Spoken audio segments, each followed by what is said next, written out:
Even without doing any activity, you can still manifest what you want if you organize these 4 dimensions in one direction and keep it unwavering in that direction for a certain period of time. Now he believes Shiva will do it for him and it will happen. So is Shiva going to come and build your house? No, I want you to understand, God will not lift his little finger for you. What has not happened till now on this planet can happen tomorrow. Human beings are capable of making it happen tomorrow.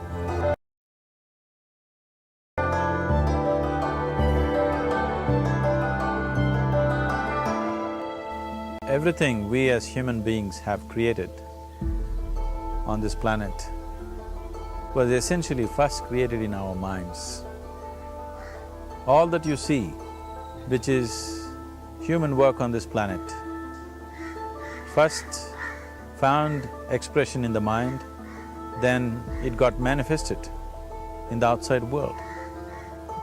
The wonderful things that we have done on this planet and the horrible things that we have done on this planet, both have come from the human mind. So if we are concerned as to what we create in this world, it's extremely important that first of all we learn to create the right things in our mind. How we keep our minds? If we do not have the power to keep our minds the way we want it, what we create in the world is also going to be very accidental and haphazard. So learning to create our minds the way we want is the basis of creating the world the way we want. There is a wonderful story in the yogic lore. On a certain day, a man took a walk. He went for a long walk. Accidentally, unawares, he walked into paradise. Fortunate, isn't he? He just took a walk and he landed up in paradise. After this long walk, he felt little tired. So he thought, oh, I'm tired, I wish I could rest somewhere. He looked around, there was a nice tree, underneath which there was very cushiony grass. So it was inviting. He went and put his head down there and slept. After a few hours, he woke up, well rested, and he thought, oh, I'm well rested, but I'm feeling hungry, I wish I had something to eat. And he thought about all the nice things that he ever wanted to eat in his life. And instantly, all those things appeared in front of him. You need to understand, there the service is like that. Hungry people don't ask questions. Food came and he ate. Stomach became full. Then he thought, oh, my stomach is full, I wish I had something to drink. All the nice things that he ever wanted to drink, he thought about it and all of them just appeared in front of him. Drinking people also don't ask questions, so he drank. Now with a little bit of alcohol in him, you know Charles Darwin told you, all of you are monkeys, your tail fell away. Not me, Charles Darwin told you that you were all monkeys and your tail fell away and then you became human. Yes, definitely the tail fell away. But the monkey, in yoga, we always refer to an unestablished mind as markata, which means a monkey. Why we are referring to the mind as a monkey is, what are the qualities of a monkey? One thing about a monkey is, it's unnecessary movement. And another thing about the monkey is, if I say you're monkeying somebody, what does it mean? Imitation.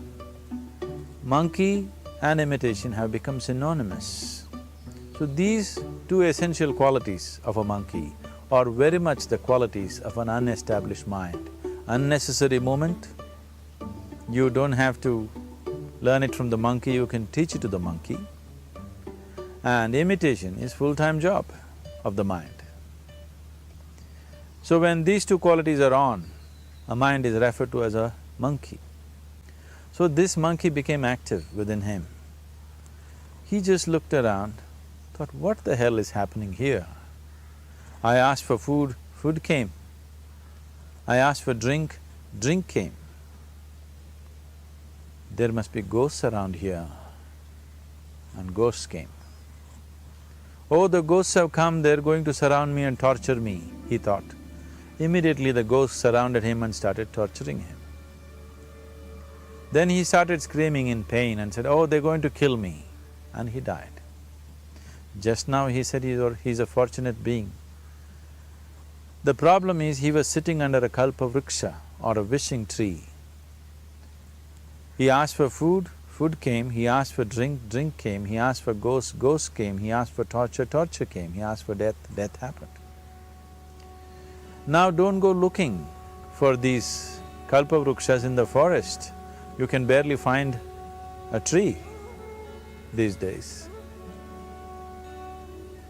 A well-established mind, a mind which is in a state of samyukti, is referred to as a Kalpavriksha. If you organize your mind to a certain level of organization, it in turn organizes the whole system. Your body, your emotion, your energies, everything gets organized in that direction. Once all these four dimensions of you, your physical body, your mind, your emotion and the fundamental life energies are organized in one direction, once you are like this, anything that you wish happens without even lifting a little finger actually. It would help to assist it with activity, but even without doing any activity, you can still manifest what you want if you organize these four dimensions in one direction and keep it unwavering in that direction for a certain period of time. Right now the problem with your mind is, every moment it is changing its direction. It is like you want to travel somewhere and every 2 steps if you keep changing your direction, the question of you reaching the destination is very remote unless it happens by chance. So, organizing our minds and in turn organizing the whole system and these four basic dimensions of who you are right now in one direction, if you do this, you are a Kalpavriksha yourself. Anything that you wish will happen. But right now, if you look at your lives, everything that you have wished for till now, if it happens, you have finished. Everything and everybody that you have desired for, if all of that lands up in your house today, could you live with that? Once we're empowered like this, it's very important that our physical action, emotional action, mental action and energy actions are controlled and properly directed. If it is not so, we become destructive, self-destructive. Right now, that is our problem. The technology, which is supposed to make our life beautiful and easy, has become the source of all the problem that we are destroying the very basis of our life, which is the planet. So what should have been a boon, we are making a curse out of it. What has brought incredible levels of comfort and convenience to us in the last 100 years or so has also become a threat to our life simply because we are not conscious action, we are in a compulsive state of action. So organizing our minds fundamentally means moving from a compulsive state of activity to a conscious state of activity. You might have heard of people for whom they asked for something and beyond all expectations it came true for them. Generally this happens to people who are in faith. Now, let's say you want to build a house. If you start thinking, oh, I want to build a house, to build a house I need 50 lakhs, but I have only 50 rupees in my pocket, not possible, not possible, not possible. The moment you say not possible, you are also saying, I don't want it. So on one level, you're creating a desire that you want something, on another level, you're saying, I don't want it. So in this conflict, it may not happen. Someone who has some faith in a god or in a temple or whatever, who is simple-minded, faith works only for those people who are simple-minded. Thinking people, people who are too much thinking, for them it never works. A childlike person who has a simple faith in his god or his temple or whatever, he goes to the temple and says, Shiva, I want a house. I don't know how, you must make it for me. Now in his mind there are no negative thoughts. will it happen, will it not happen, is it possible, is it not possible, these things are completely removed by this simple act of faith. Now he believes Shiva will do it for him and it will happen. So is Shiva going to come and build your house? No, I want you to understand, God will not lift his little finger for you. What you refer to as God is the source of creation. As a creator, he has done a phenomenal job, there's no question about it. Could you think of a better creation than this? Is it in anybody's imagination to think anything better than what is there right now? So as a creator, he has done his job wonderfully well. But if you want life to happen the way you want it, because right now, the very crux of your happiness and your well-being is this. If at all if you're unhappy, the only and only reason why you're unhappy is life is not happening the way you think it should happen. That's all it is.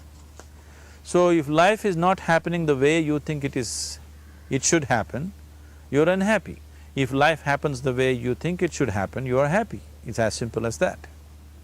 So if life has to happen the way you think it should happen, first of all, how you think, with how much focus you think, how much stability is there in your thought, and how much reverberance is there in the thought process will determine whether your thought will become a reality or is it just an empty thought.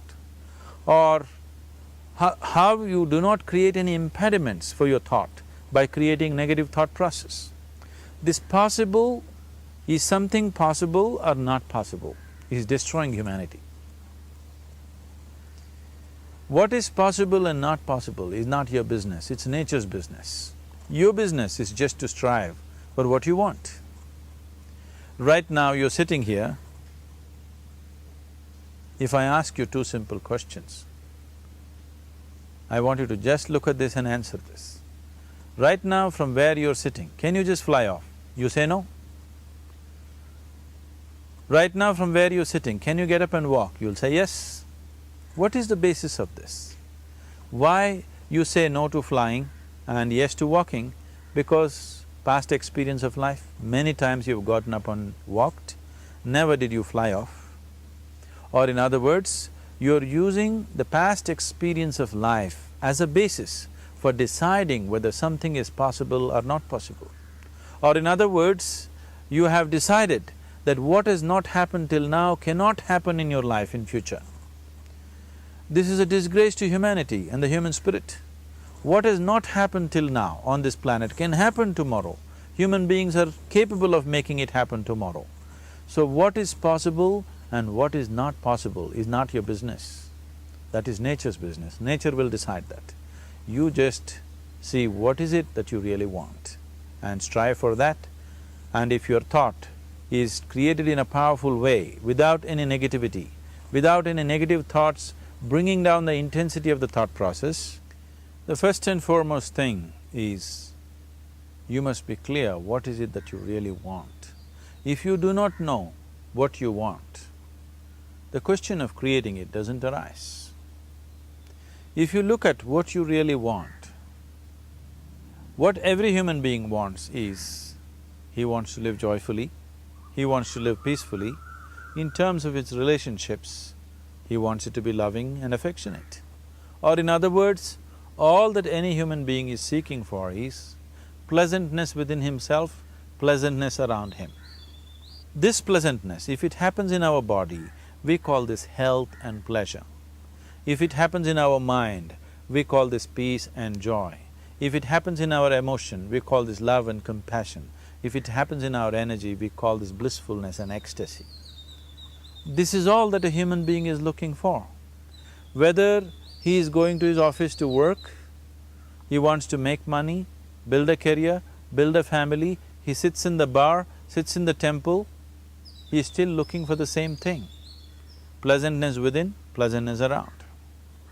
If this is what we want to create, I think it's time we addressed it directly and commit ourselves to creating it.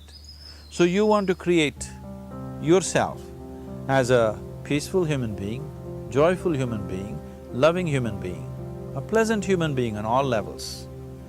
And Do you also want a world like this? A peaceful world, a loving world, a joyful world? No, no, I want greenery, I want food. When we say a joyful world, that means everything that you want has happened. So this is all that you're looking for. So all that you need to do is commit yourself to creating it, to create a peaceful, joyful and loving world, both for yourself and everybody around you. Every day in the morning, if you start your day with this simple thought in your mind, that today, wherever I go, I will create a peaceful, loving and joyful world. If you fall down 100 times in the day, what does it matter? For a committed man, there is no such thing as failure. If you fall down 100 times, 100 lessons to be learnt. If you commit yourself like this to creating what you really care for, now your mind gets organized. Once your mind gets organized, the way you think is the way you feel, your emotion will get organized. Once your thought and emotion is organized, your energies will get organized in the same direction. Once your thought, emotion and energies are organized, your very body will get organized. Once all these four are organized in one direction, your ability to create and manifest what you want is phenomenal. You are the creator in many ways. That which is the source of creation is functioning within you every moment of your life. It is just that, have you kept access to that dimension or not? Organizing the four basic elements of your life will give you that access. There are tools and technologies to do this. The whole science of yoga, the whole technology that we refer to as yoga is just about this, transforming yourself from being just a piece of creation to become a creator.